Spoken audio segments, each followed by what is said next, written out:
Shalom, selamat sore. Jumpa lagi dengan saya, Pendeta Novelman Wau. Pada kesempatan ini, kita akan berbincang dalam podcast Jalan Hidup ini bersama dengan seorang ibu. Kami memanggilnya Ibu Ucu. Nama lengkapnya adalah Laura Wibowo Tamaela. Selamat sore, Bu Ucu. Selamat sore, Sam. Senang banget. Lama kita nggak ketemu ya? Selama pandemi ini juga ya? Iya, betul. Sebelum pandemi juga? Iya, lama nggak ketemu. Iya, betul kan. Oke, makasih udah meluangkan waktu untuk bincang-bincang di podcast ini. Sama-sama, terima kasih. Gimana kabar keluarga, Bu Cu? Puji Tuhan, semuanya baik. Oleh anugerah Tuhan aja. Suami oke, sehat ya? Oke, ganteng. Sifra di Australia? Ya, di Australia Masih studi? sekolah. Iya, ambil subjek lain lagi tuh. Yefta? Yefta, puji Tuhan. Oleh anugerah Tuhan juga. Yefta boleh ada sampai saat ini. Itu luar biasa, Sam. Oke, nah saya mau ke Yeftanya nih. Oke. Sepanjang saya kenal Bu Laura kan, saya juga kenal dengan keluarga, dengan suami dan anak-anak, khususnya Yefta. Yefta ini boleh dikatakan anak yang spesial, Ya. punya kebutuhan khusus. Ya. Tapi saya nggak fokus di kata kebutuhan khususnya karena itu bisa konotasi negatif. Tapi Iya. Sebagai orang percaya kita punya satu keyakinan, Amin. tidak ada anak yang tidak spesial. Iya. Boleh cerita sedikit tentang Yefta? Iya, jadi Yefta ini dia lahir 23 tahun yang lalu, Sam, udah 23 tahun. 23 tahun. 23 tahun yang lalu. Memang lahir prematur, lalu anak ini ada keterlambatan dalam perkembangan. Tumbuh kembangnya agak terlambat. Jadi umur 9 bulan masih belum bisa bangun. Biasanya anak umur segitu udah bisa mulai jalan titah gitu ya. Tapi Yefta belum bisa karena dia dari tidur mau bangun duduk aja belum bisa. Jadi harus didudukkan gitu, dibantu untuk dudukkan gitu. Memang ada keterlambatan dalam perkembangan ya, tumbuh kembangnya gitu. Saya waktu itu masih belum sadar betul bahwa anak ini spesial gitu. Terus setahun waktu itu begini, jadi anak ini jatuh nggak nangis, minum air panas tuh dari dispenser, minum aja nggak, seperti nggak rasa. Dan saya kayaknya bangga gitu kan, loh kok anak saya kok kuat banget ya. Padahal ada sesuatu ya. Jadi lama-kelamaan saya lihat kok anak saya memang agak berbeda gitu, karena untuk dia jalan gitu, dia baru bisa jalan udah mau 2 tahun baru bisa jalan. Dan sampai umur 4 tahun 5 tahun dia belum bisa bicara. Jadi akhirnya waktu itu kami tinggal di Jambi, dokter di Jambi meminta saya untuk coba diterapi. Jadi oleh anugerah Tuhan juga kami bisa bolak-balik dari Jambi ke Jakarta untuk bawa anak ini terapi, karena pada saat itu belum ada di sana, belum ada terapi gitu. Dan melewati tahap terapi, akhirnya kami memutuskan untuk tinggal di Jakarta karena anak ini, karena memang di sana tidak ada saat itu belum ada dan masih jarang mungkin ya terapi gitu ya. Jadi kami ke Jakarta dan tinggal di sini demi perkembangan Yefta. Dan melewati terapi akhirnya kami mendapatkan sekolah juga, sekolah khusus buat anak-anak berkebutuhan khusus. Dan mulai di sekolah itulah Yefta belajar, dan melalui terapi juga Yefta belajar untuk bicara, untuk memang anak ini jadi dia pengenalannya dia untuk sesuatu yang baru itu melalui lidah. Spesifiknya? Jadi misalnya nih ya, waktu itu kami baru pindah dari Garut ke Jambi. Jadi semua dindingnya dia jilatin, tempat duduknya dia jilat gitu. Terus kalau ada orang baru dia mau cium tuh, dia bukan cium di bibir gitu ya seperti anak lain, dia jilat gitu, dia jilat. Pokoknya ya demikianlah gitu. Jadi memang perkembangannya memang akhirnya saya menyadari wah ini anak memang khusus gitu ya, spesial gitu. Dan pada saat itu wah saya stres berat ketika menemukan. Iya, ketika tahu bahwa anak ini. saya seperti itu ya. Jadi dia kalau marah ya atau tantrum, disebutnya tantrum tuh waduh udah deh. Rambut dijambak, saya digigit-gigit gitu ya. Dan karena dia memang mungkin juga belum bisa mengungkapkan karena speech delay ya. Yeah. Jadi akhirnya ya itulah dibawa ke Jakarta untuk diterapi, behavior therapy, occupation therapy, terus ada SI. Ya pokoknya dia melewati tahapan-tahapan terapi itu.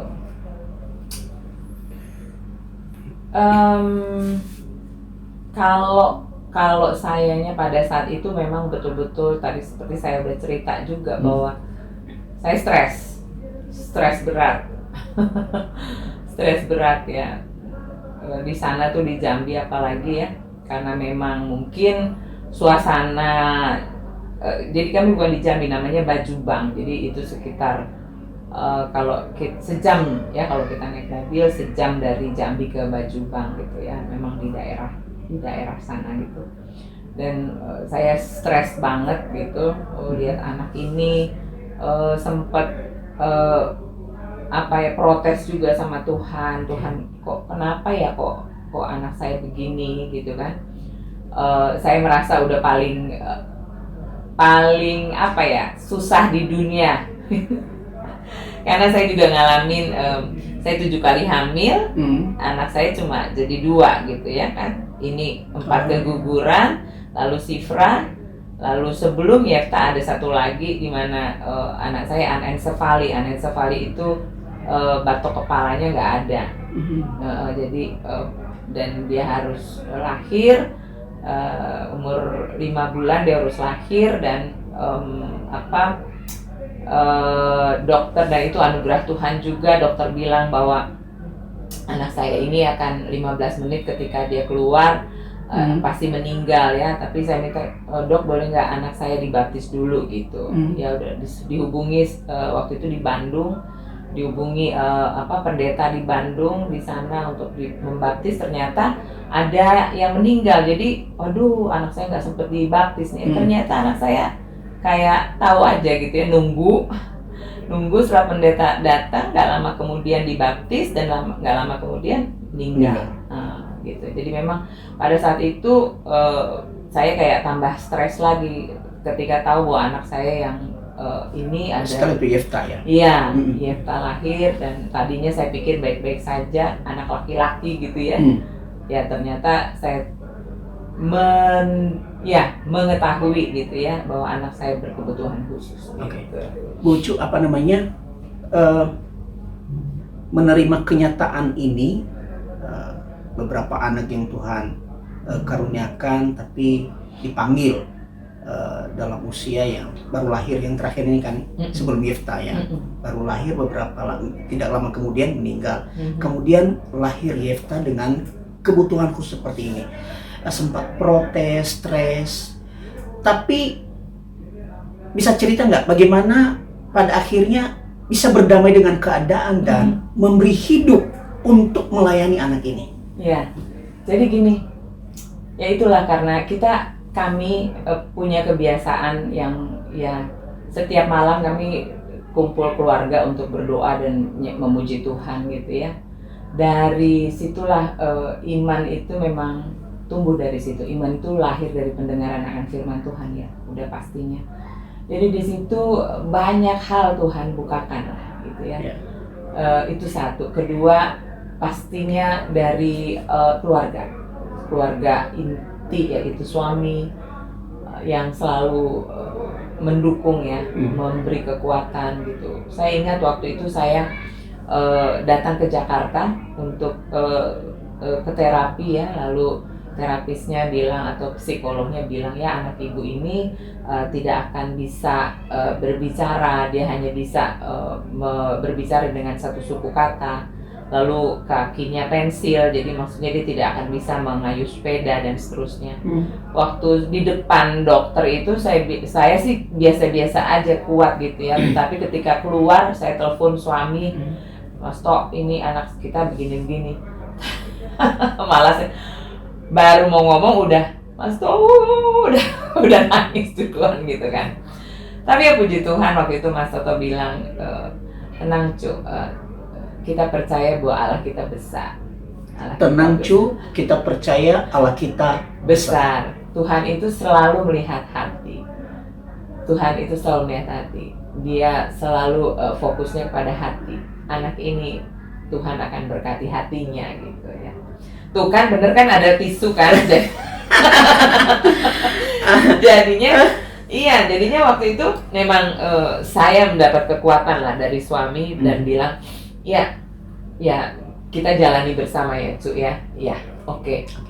Jadi ya lalu ketiga kita minta support dari keluarga besar. Jadi waktu itu kami berbicara kepada keluarga dari pihak saya dan keluarga dari pihak Mas Toto. Semuanya memberikan dukungan. Nah itu buat saya sangat penting.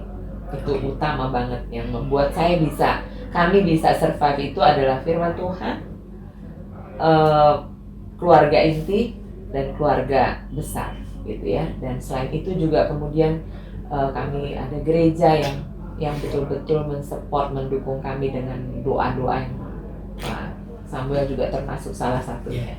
Nah ini menarik Bu Cu ya. Jadi bisa bertahan, berdamai dengan keadaan, bahkan memberi hidup untuk melayani Yefta dengan kebutuhan khususnya. Dari omongan Bu Cu tadi saya menangkap tentu kehidupan, kedekatan dengan Tuhan, dukungan dari pasangan, keluarga inti suami, kemudian keluarga besar dan pihak gereja. Saya mau ke gereja nih. Bisa ceritakan nggak bagaimana dukungan gereja ini, gereja GKA Petra, memberikan pelayanan kepada keluarga Bu Ucu khususnya untuk Yefta, sehingga Yefta bisa bertahan bahkan bertumbuh dalam Tuhan. Iya. Jadi yang saya lihat ya, gereja ini menerima Yefta apa adanya. Saya ingat waktu itu Yefta suka main drum ya. Mungkin saya masih ingat. Jadi di belakang itu ada 5 kursi udah. Jadi nggak ada masalah gitu bagi jemaat yang lain maupun Pak Gembala, Bu Gembala yang luar biasa ya. Wilayahnya Yefta itu untuk tempat dia main drum, ece-ece gitu ya di belakang gitu ya. Kemudian bagaimana gereja ini juga memberikan tempat bagi Yefta untuk ece-ece main bass, ingat kan ya? Dia di belakang, bassnya ada 2. Seolah-olah dia main bass juga, padahal enggak. Rebutan sama itu siapa pemain bass ini? Bung Arthur ya? Iya. Pokoknya dia ada di situ gitu untuk dua itu ya pada saat itu ya. Jadi dari ada juga Krishna gitu ya, yang kemudian melayani gitu ya, dan wow luar biasa di situ. Saya mengucap syukur. Itu bentuk-bentuk yang itu bukan sesuatu yang kecil ya, itu sesuatu yang besar ya buat anak ini gitu. Dan saat ini Yefta diberikan kesempatan untuk menjadi singer gitu ya. Melayani di ibadah formal? Iya, ibadah formal. Jadi nggak kayak berapa tahun yang lalu ecek gitu ya? Ecek bukan. Dan puji Tuhan ya, kalau di Komsel juga dia kadang memimpin pujian gitu ya. Jadi kayak dalam tanda kutip worship leader gitu ya kalau di Komsel gitu. Pesat sekali perkembangan Yefta ya? Ya itu anugerah ya, aduh itu mah anugerah banget deh. Kalau bukan Tuhan nggak mungkin deh. Nah, ini kita bicara Yefta sekarang yang ya tentu karena anugerah Tuhan sehingga dia bisa survive, bahkan bisa berkontribusi buat kehidupan sosial untuk melayani Tuhan. Tetapi tentu juga Bu Ucu ya, anak yang tanda kutip dikatakan normal saja kan ada juga tidak disiplinnya, namanya anak-anak kan, apalagi ini anak spesial. Bisa ceritakan nggak sedikit mungkin yang mendengar podcast ini, kalau mereka juga punya pengalaman yang sama dan bisa belajar dari pengalaman Bu Ucu. Kira-kira apa tantangan dalam diri Yefta sebagai anak-anak, terlepas dia apakah kebutuhan khusus atau tidak, dan bagaimana cara Bu Ucu bersama suami mendisiplinkan anak ini? Iya, waktu kecil memang ini kayaknya mungkin ada beberapa orang yang nggak setuju ya, tetapi saya disiplin sangat tinggi buat Yefta. Gitu ya. Jadi kalau dia melanggar disiplin itu, kalau dia udah keterlaluan melanggar, saya pukul, tapi pantatnya. Di luar pantatnya nggak boleh. Itu memang jadi namanya sesi tough love aja gitu ya, karena anak ini punya berpikir secara berpola. Jadi kalau misalnya pola yang kita berikan salah, itu terukir dalam ya. Jadi ketika dia udah mendapat satu pola lalu terukir dalam, itu udah sulit tuh untuk mengubahnya gitu ya. Jadi memang betul-betul mulai dari contohnya aja ya, contoh kecil ya, waktu dia sekolah, Yefta udah harus belajar untuk menyiapkan kaos kaki, baju, tas, buku-bukunya sendiri tanpa bantuan saya. Dan saya nggak mau, saya sering sekali melihat anak normal gitu, ibunya yang bawa buku-bukunya anak-anak ini kan, yang bawa tasnya gitu atau pembantunya. Saya nggak mau begitu. Jadi anak saya harus belajar, dia bawa tas sendiri, dia siapkan sendiri semuanya gitu ya. Juga di meja makan, pada perkembangannya ya kita belajar untuk hal-hal seperti itu lah. Jadi kebutuhan khusus Yefta bukan alasan untuk tidak mendisiplinkan ya. Justru dia butuh didisiplinkan. Harus. Nah, itu pengalaman saya pribadi ya. Dan saya rasa pengalaman itu bisa juga diambil oleh orang tua pada umumnya, terlepas dari keadaan anaknya kebutuhan khusus atau tidak. Dan memang terus terang saya pukul ya, tapi pantatnya saya pukul. Dan dia merasa udah hukuman yang sangat berat kalau udah saya pukul gitu. Pukul pantat ya, sekali lagi ya, saya nggak pernah lebih dari itu. Nah, ini saya dengar juga Bu Ucu terkait dengan pelayanan terhadap anak kebutuhan khusus ini. Saya dengar Bu Ucu juga punya sekolah untuk melayani anak-anak seperti Yefta ini. Tapi sebelum saya ke situ, saya pengen dengar apa harapan Bu Ucu dan suami terhadap Yefta untuk masa depannya. Nah, ini pertanyaan yang cukup sulit. Karena saya kalau nggak salah, saya pernah dengar Pak Toto bilang begini, anak saya ini bisa berhitung saja, puji Tuhan, untuk masa depannya. Tapi lebih jelasnya saya pengen dengar dari Bu Ucu, gimana? Iya. Jadi gini, bagi kami ya, perkembangan Yefta itu kan tahap demi tahap ya, langkah demi langkah. Dan kami percaya bahwa Tuhan menetapkan langkah-langkah orang yang hidupnya berkenan kepadanya. Jadi satu langkah ke langkah yang berikutnya gitu. Saat ini kami sungguh-sungguh bersyukur Yefta bisa melayani Tuhan sebagai singer, gitu ya, sebagai singer. Kedepannya apa? Terus terang kami nggak tahu. Tapi harapan kami satu, sebenarnya cuma biarlah hidupnya boleh memuliakan nama Tuhan. Itu aja. Saya nggak tahu dalam bentuk apa, bagaimana nantinya. Saat ini Yefta masih disekolahin dan masih belajar berhitung, belajar menulis, membaca dengan benar. Ya, langkah demi langkah, langkah demi langkah. Jadi kami kalau ditanya itu kami nggak tahu, tapi kami tahu bahwa masa depan sungguh ada bagi orang-orang yang takut akan Tuhan. Amin. Itu aja sih. Jadi kami berjalan aja, prosesnya Tuhan kami ikuti, apa yang maunya Tuhan kami ikuti aja, jalan aja. Tapi yang pasti kami nggak mau putus asa.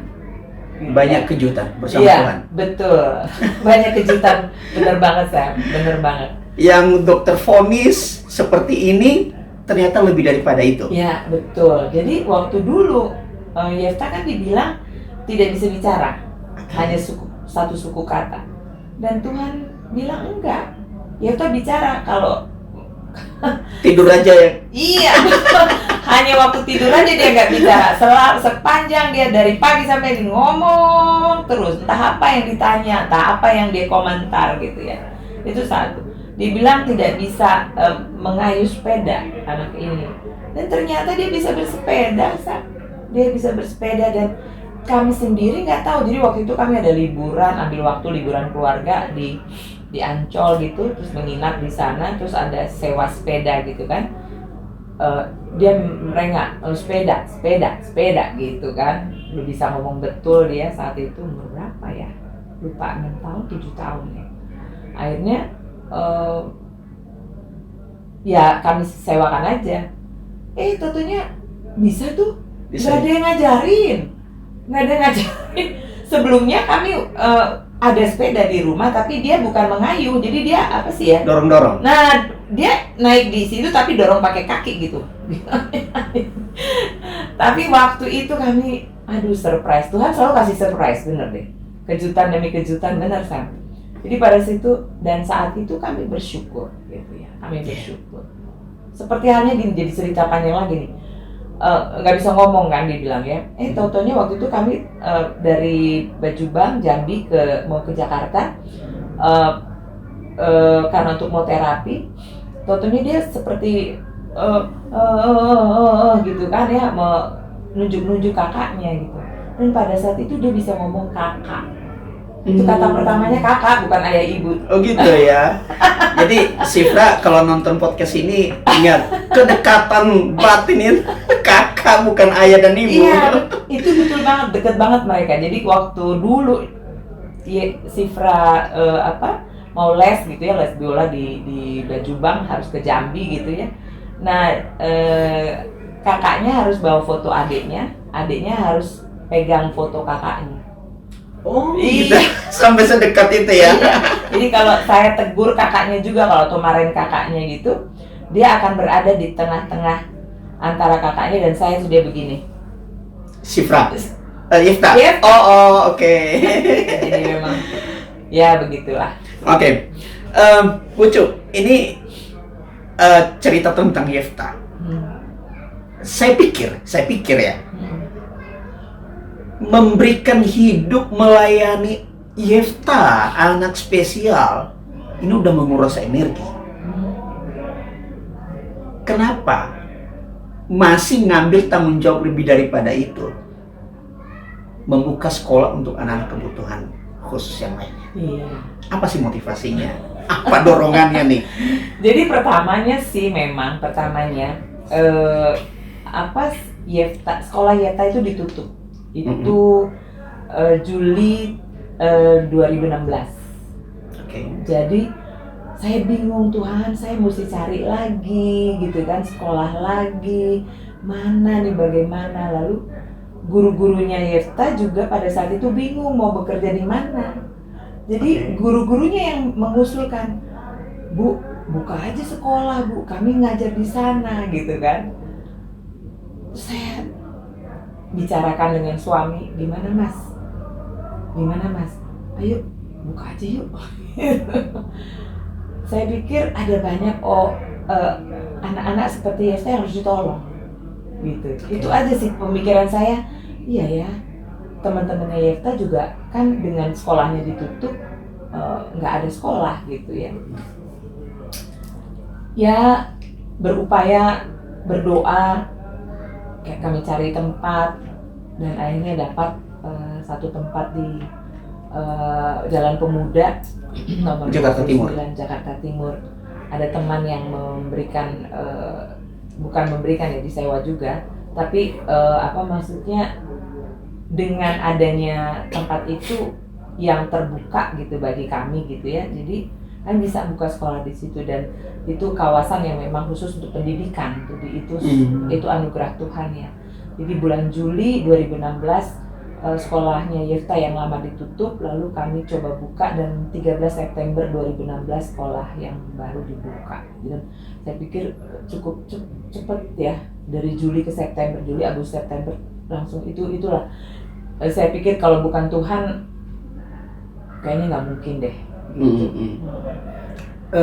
Ada harapan Bu Ucu nggak sebagai pengelola sekolah ini terhadap pemerintah dalam penyelenggaraan pendidikan terhadap anak-anak kebutuhan khusus ini? Nah, itu sih yang menjadi masalah sebenarnya tuh perizinan. Perizinan yang akan sulit karena banyak syarat-syaratnya gitu ya. Waktu sekolah yang lama aja itu mereka udah berusaha untuk masuk ke macam-macam lah katanya, ke Diknas kalau nggak salah gitu ya, saya cuma dengar-dengar aja, dan mereka mengalami kesulitan untuk dapat perizinan. Oke. Nah saat ini karena pandemi juga, ya akhirnya banyak orang tua yang mengundurkan diri. Dan kalau untuk pemerintah ya, tadi tanyanya tentang pemerintah ya, saya pikir perizinan yang kayaknya agak sulit gitu ya untuk mendapatkan izin. Kenapa nggak agak sulit? Apa pertimbangannya? Saya nggak tahu. Saya Oh, nggak gitu. tahu. Saya nggak tahu. Saya nggak berani ngomong nih. Iya, oke. Iya. Tapi ada kesulitan lah ya. Iya, ada kesulitan. Jadi sebagai pengelola berharap pemerintah tolong bantu. Iya, khususnya untuk anak-anak yang berkebutuhan khusus ya. Karena anak-anak ini kan butuh perhatian khusus dan mereka spesialis ya, dan kalau pemerintah memberikan support yang baik lebih, tentu mereka ini bisa disiapkan untuk menjadi sesuatu di masa depan, tidak jadi beban. Kalau ada dukungan pemerintah lebih ya. Ya sebenarnya ada sih sebenarnya sekolah-sekolah pemerintah yang kalau nggak salah sih ada kebijakan di mana diperbolehkan dalam satu kelas ada satu anak khusus yang boleh gitu ya bersekolah gitu ya, tapi harus ada shadow gitu ya, orang yang mendampingi atau ada pendampingan dari orang khusus gitu ya. Tetapi pada prakteknya memang agak sulit gitu. Saya pernah dengar ada kenalan saya sekolah di satu sekolah, lalu orang tuanya protes. Jadi orang tuanya demo gitu. Demo karena punya di dalam kelas itu ada satu anak yang berkebutuhan khusus. Gitu. Saya pernah itu, tapi saya nggak tahu perkembangannya sekarang ya. Tapi pada waktu itu ada kejadian seperti itu. Terakhir, Bu Ucu, apa keunikan sekolah yang Bu Ucu kelola ini sehingga memberikan harapan hidup untuk anak-anak yang bersekolah di situ untuk masa depan mereka? Iya, yang pasti kemandirian. Ya, karena anak-anak ini sering kali membutuhkan orang lain gitu ya. Jadi kita mempersiapkan anak ini kemandirian mereka, tapi tidaknya itu kita cari potensi yang ada. Kemandirian mereka disiapkan, dilatih, deteksi potensi mereka dan fokus di situ. Iya, betul. Betul. Jadi contohnya nih ya, ada satu anak yang pinter banget bahasa Inggris. Jadi kita kasih dia kalau dikasih kosakata bahasa Inggris dia hafal mati banget gitu. Jadi kita coba persiapkan dia untuk hafal sebanyak-banyaknya kosakata dengan harapan apakah memungkinkan dia nantinya akan bekerja di satu tim penerjemah gitu, kayak gitu. Jadi kita coba gali kemampuannya dia yang maksimal apa gitu ya. Terus ada pernah juga murid kami sangat pandai di matematika, berhitung, dalam hal ini berhitung ya, sangat pandai dalam berhitung. Akhirnya kita fokuskan dia untuk mengerjakan pembukuan kas. Kas, siapa tahu dia bisa bekerja membantu orang tuanya misalnya untuk pegang buku kas gitu. Jadi coba menggali potensi khusus gitu dari anak-anak, karena memang ternyata anak-anak ini punya potensi khusus gitu. Jadi satu apa ya, kemampuan khusus yang memang kayaknya anak-anak ini di situ gitu loh. Jadi jangan kita pandang mereka orang lemah ya. Iya, betul banget. Mungkin dalam 1-2 hal mereka lemah, tetapi mereka sangat kuat di bidang tertentu. Iya, bidang tertentu. Itu betul banget. Jadi memandang anak-anak ini, lihat mereka secara utuh. Ya, betul. Karena memang kejadian mereka dahsyat dan ajaib, Sam. Amin, amin. Iya ya. Dahsyat dan ajaib. Dahsyat Nggak dan mungkin salah. Tuhan nggak pernah salah mencipta mereka. Dahsyat dan ajaib. Dan di sekolah kami itu yang kami gali. Gitu. Kami cari apa sih yang mereka paling bisa apa. Gitu. Oke. Gitu. Bu Ucu, Ya. ada nggak pesan kepada penonton nih? Orang tua kah atau masyarakat, bagaimana mereka menyambut memperlakukan anak-anak kebutuhan khusus ini? Iya. Silakan kalau ada pesan khusus ke penonton kita. Iya. Yang pasti anak-anak ini adalah anak-anak spesial. Ya, tadi Samuel udah bilang juga spesial. Mereka punya kemampuan juga seperti kita layaknya, dan mungkin mereka mengalami kesulitan dalam berkomunikasi. Oke. Jadi masyarakat biarlah menerima mereka apa adanya dulu, karena penerimaan kita terhadap mereka sangat membantu tumbuh kembang anak ini. Dan kalau boleh terbuka kesempatan mereka untuk bekerja. Mungkin kalau di luar mereka ada satu bagian khusus gitu ya, misalnya contohnya mereka hanya bisa memasang kancing misalnya gitu ya. Kami berharap sih perusahaan atau apa saja mempekerjakan mereka juga, karena anak-anak ini punya kemampuan khusus yang tidak ya ada lebihnya gitu. Mereka punya kelebihan gitu untuk kemampuan khusus mereka gitu. Jadi penerimaan aja deh, yang pasti penerimaan. Oke. Terima, sambut mereka Ya. sebagai manusia pada umumnya, ciptaan Tuhan. Kejadian mereka tidak pernah salah. Amin. Dahsyat dan ajaib, tidak kebetulan Tuhan menempatkan Ya. mereka. Ya. Terima kasih Bu Ucu untuk perbincangan pada sore hari ini. Salam buat keluarga, buat Pak Toto, Iya. Sifra, dan Yefta. Terima kasih, salam buat juga Ivana sama Tobias. Baik, nanti saya Tuhan sampaikan. berkati. Senang Oke. banget ketemu Samuel. Ya, selamat meneruskan pelayanannya untuk Yefta dan untuk anak-anak kebutuhan khusus lainnya. Amin. Terima kasih. Baiklah penonton sekalian, demikian percakapan kami dengan Bu Laura Tamaela atau yang sering saya sapa sebagai Bu Ucu. Di sekitar kita tentu ada 1-2 anak yang punya kebutuhan khusus, mungkin ada di sekitar kita. Dan sebagaimana pesan dari Bu Ucu tadi, mari kita menyambut mereka, menerima mereka apa adanya. Kita menghargai mereka sebagai ciptaan Allah yang unik, dahsyat, ajaib. Mereka spesial. Dan mari kita menolong mereka dengan menemukan apa spesialis mereka. Dan kita bantu mereka sampai pada keunikan-keunikan mereka itu.